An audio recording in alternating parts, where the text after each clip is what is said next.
What's up, everybody? Welcome back to another episode of Ben on Sports. And as you can probably guess, I have a NASCAR weekly predictions episode, weekly predictions, weekly preview. And NASCAR is done with the first round of the playoffs, moving in to the round of 12, where four more drivers will be eliminated, starting at New Hampshire. Let's jump in.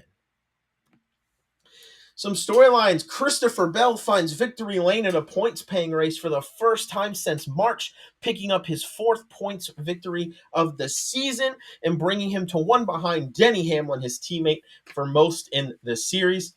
JGR sweeps the first round. Joe Gibbs Racing had three playoff drivers. They each won a race in the first round, starting with Chase Briscoe, then Denny Hamlin, and then Christopher Bell. Can they keep it up? Can Toyota keep it up? Maybe. I'm not quite ready to say JGR is the favorite. Hendrick is still out there. And let's not forget, guys, Team Penske has won the last three titles. And that's for, you can't really count them out. However, Toyota is looking to end the drought. Out of the three manufacturers, Toyota is the only one that has not won a title in this decade. So can they get back to winning championships? Obviously, they won quite a few in the 2010s, especially that second half. Truex getting one, Kyle Busch getting two. Can they get back to it? And I'm very interested to see if Toyota can keep this up. I do think eventually there's some tracks, especially in the round of 8, which should make Toyota nervous. That I don't know if Toyota is necessarily going to be the strongest or the favorite at. But I digress. Round of 12, they definitely have some strong tracks, potentially even this weekend. There was definitely tire wear at Bristol, and I'm happy to see it. It's better than having aero blocking. It's better than not being able to pass and everybody being in a line. But I also don't know if I want my playoffs decided with so much chaos. Like, there's a fine line between tire wear and overkill. This is better. I don't want to complain and say they're not doing anything right.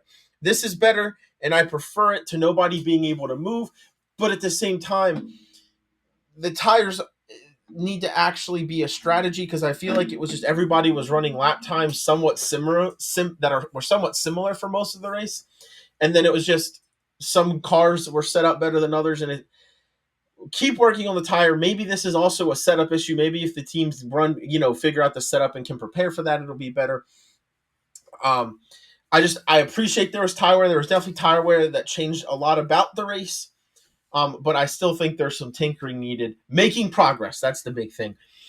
Almost had cut line madness. The four drivers that came in below the cut line are the four drivers that went home, and Alex Bowman, Shane Van Gisbergen, Austin Dillon,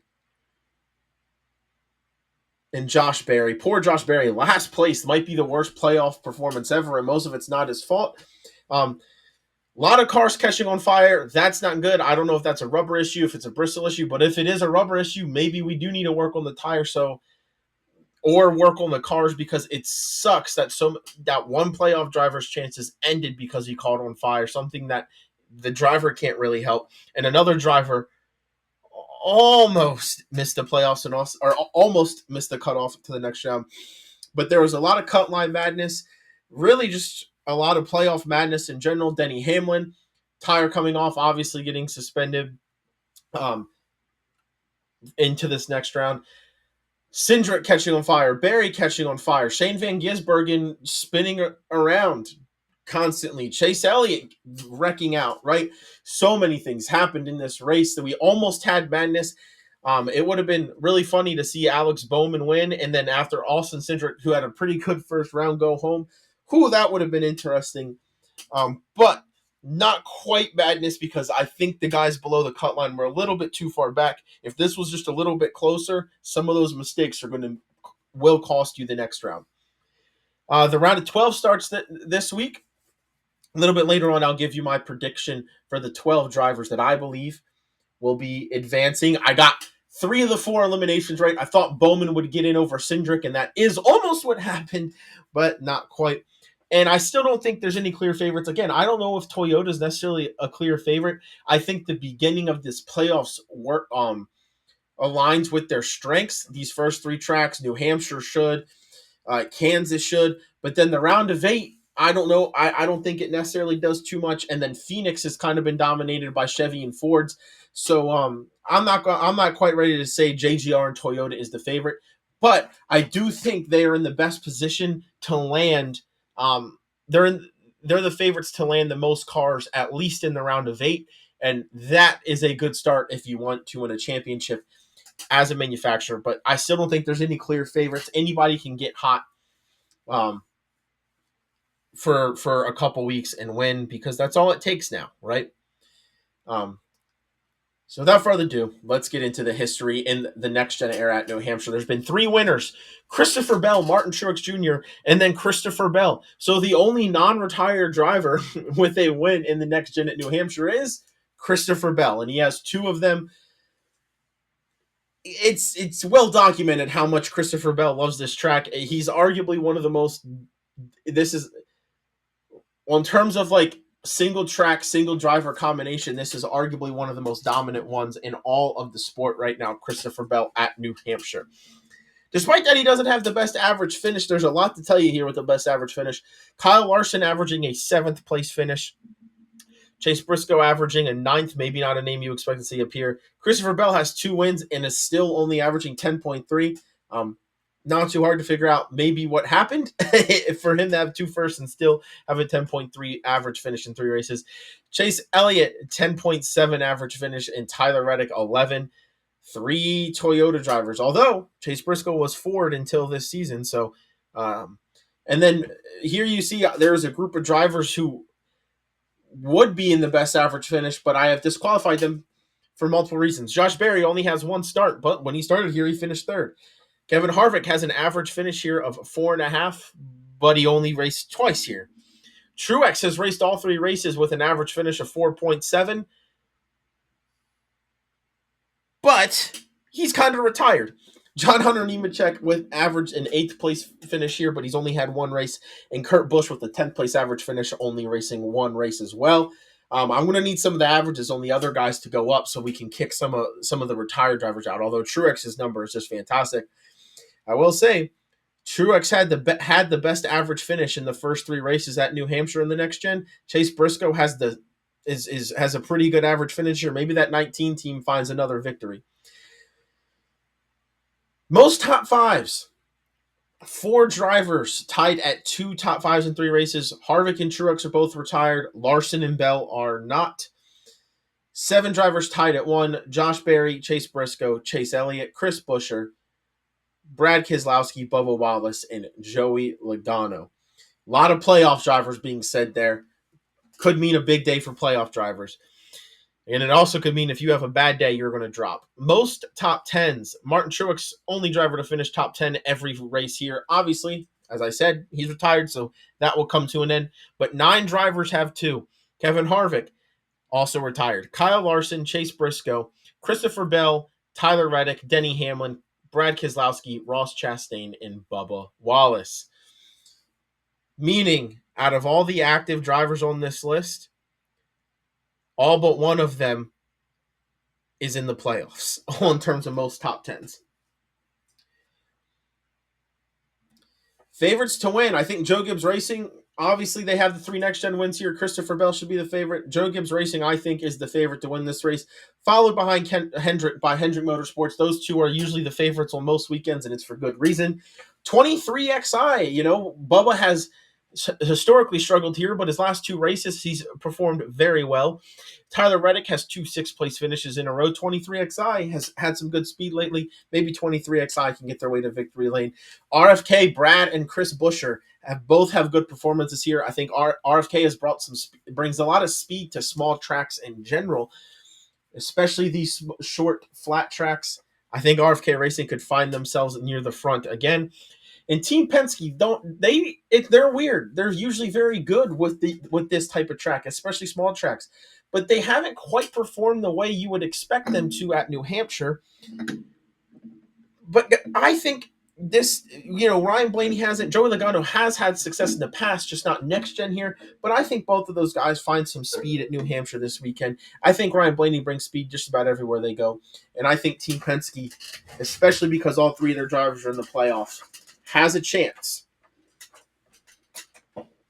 to help to find some speed they haven't had here and get their drivers into the next round. Individual driver rankings, Christopher Bell. There's no superlative you cannot apply to him at New Hampshire. He has to be the favorite, and he could dominate this race. Kyle Larson has some speed here, hasn't won here, has had a couple second place finishes. Maybe this is finally the year Kyle Larson gets into victory lane at New Hampshire. Denny Hamlin hasn't won here since 2017, but he's been fast. JGR is fast. Denny Hamlin's one of the favorites everywhere we go. Denny Hamlin should be a top 5 car. Chase Briscoe, a little bit of a risk to me, but had a second place finish here last year. How much does that matter since it was a different manufacturer, a different team? Maybe not at all. Maybe a little bit. But he's been the hottest driver in NASCAR over the last couple months. This 19 team is usually fast in New Hampshire. Him and James Small seem like they're finding their rapport. Chase Briscoe, if everything clicks, Chase Briscoe could be a threat to win this race. Chase Elliott historically has speed here. He's been struggling a little bit. They need to get up off the mat. They need to have a good points day. I think they get there. Brad Keselowski has some good stats here, especially in the next gen. He's been great this season and last season on this type of track. He's been RFK and as a team is. I think Brad brings some speed and tries to upset some of these playoff drivers. Ryan Blaney, maybe not the best numbers. I think he has speed. He's been good on these type of tracks this year. I expect Ford to bring some speed to this track. I think Ryan Blaney might have his best run at New Hampshire in the next gen this week. Tyler Reddick and Bubba Wallace, 23XI seems to have speed here. They've had speed most of the playoffs. I think 23XI is bringing speed more and more consistently. Both of these guys performed very well in the last round. I think both of them could run up front most of the day, try and collect some stage points, get a good finish, and get yourself in a good situation points-wise. Then Joey Logano was kind of a wild card. He's had some pretty darn good runs at New Hampshire before. Maybe not as good as he has wanted to be lately at New Hampshire. But I think this team right now is kind of, even if they don't have the speed right off the trailer, they're finding ways to manufacture finishes. They're not afraid to try different strategy.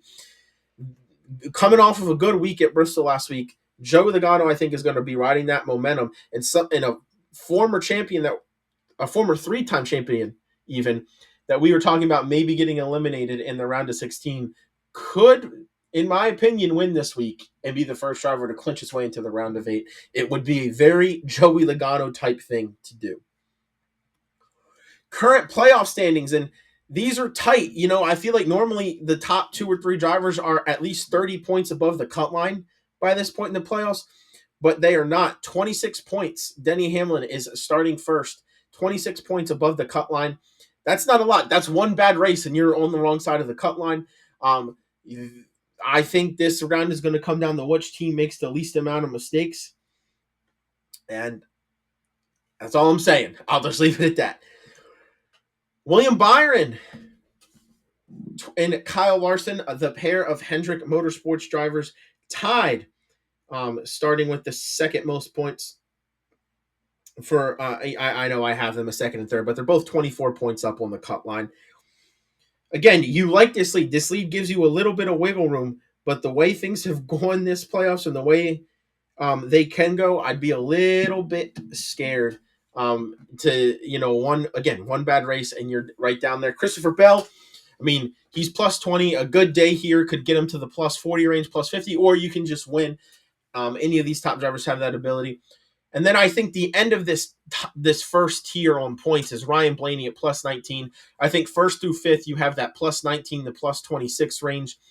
And you kind of feel like you have one race of cushion, maybe, at least theoretically.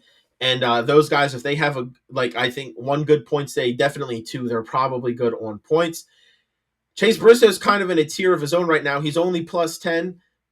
But he's shown that he has a lot of speed, especially recently. Finished top 10, including a first place and a second place finish in every race in the first round of the playoffs. This round has 3 different types of racetracks. It has New Hampshire, Kansas, and Charlotte. I think he'll be good enough to get into the next round. But 10 points is not really a cushion at all. That can go away in one race very, very easily. So it's going to be about execution for the 19 team. Chase Elliott, +5, so he has a very small advantage. They haven't been executing well. If they don't get this turned around, Chase Elliott's probably going home this round. But there is a road course. You know, this round always ends with the Charlotte road course with the Roval. He's good at New Hampshire. I think if he's just good enough at Kansas, he should be fine. Just execute, execute, execute. And then Bubba Wallace right now +1 and in on points as well. 4 guys starting below the cut line. Austin Cindric, 1 point back on the cut line. Austin Cindric is somebody I'm not sure if I trust him at New Hampshire or Kansas yet.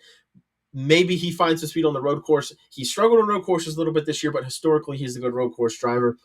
Joey Logano, he could end this round -40, or he could end up winning a race. Like Joey Logano is the ultimate wild card. That I think is just so hard to predict. But with their ability to manufacture points and manufacture finishes, Joey Logano was always a threat to advance, especially if they stay solid. Ross Chastain, 2 points back, starting 2 points back of the cut line, needs a good day. They haven't had a lot of speed to start the playoffs. They were still able to have good enough days to advance. Now is where it starts getting more serious. You can't just have good enough days. You're going to have good days. You're going to have to be consistent. Can Ross Chastain and this one team do it? Well, you would think everybody at Trackhouse is behind him and supporting him, as he's the only playoff car left from that organization, but they're going to have to find it quickly. And then Tyler Reddick is starting at -3, 3 points back of the cut line. Again, every position is a point. So in theory, with at least 36 cars starting every race, and every, if you take stage points out of it, every position being a point, literally anybody can go home. Literally anybody can advance. Obviously, there's 3 races of that, so this is going to move a little bit. But, if you start off bad at New Hampshire, you're going to be below the cut line, and it's going to probably be significant with how close everybody is. Looking at these playoff standings, looking at the tracks, again, the tracks are New Hampshire, Kansas, which is a 1.5 miles oval, just like most of the 1.5 miles, just like Texas, just like Charlotte, etc., etc. And then the last race is the Roval, some road course racing. Who do I like to advance? Well, normally you're going to have somebody. I'm probably at best going to do 3 out of 4 because there's always somebody that struggles in a round. Maybe you don't anticipate, especially in the round of 12 when it gets closer. There's usually somebody near the top that you feel like is safe that has a bad round and goes home. However, with that being said, I think Cindric goes unless he wins the Roval. I think Cindric goes. I think Ross Chastain goes because they've been really struggling for speed. And then this is where the rest of this gets hard. I think Reddick finds a way to point his way in. But I think Chase Elliott, they're really, really struggling the last month and a half. I think if Chase Elliott isn't good enough the first 2 rounds, I don't know if he's going to be able to get enough points at the road course. I think Chase Elliott goes home this round just because they're struggling. Now, if they find it, they're a championship contender if they find it again. But for the time being, I'm going to leave Chase Elliott out.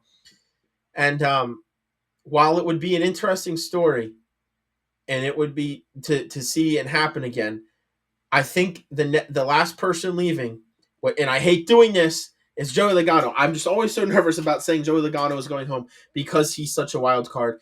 I do think even when it is even when it is this close of a points battle, I do think starting below the cut line is not always the easiest thing to do.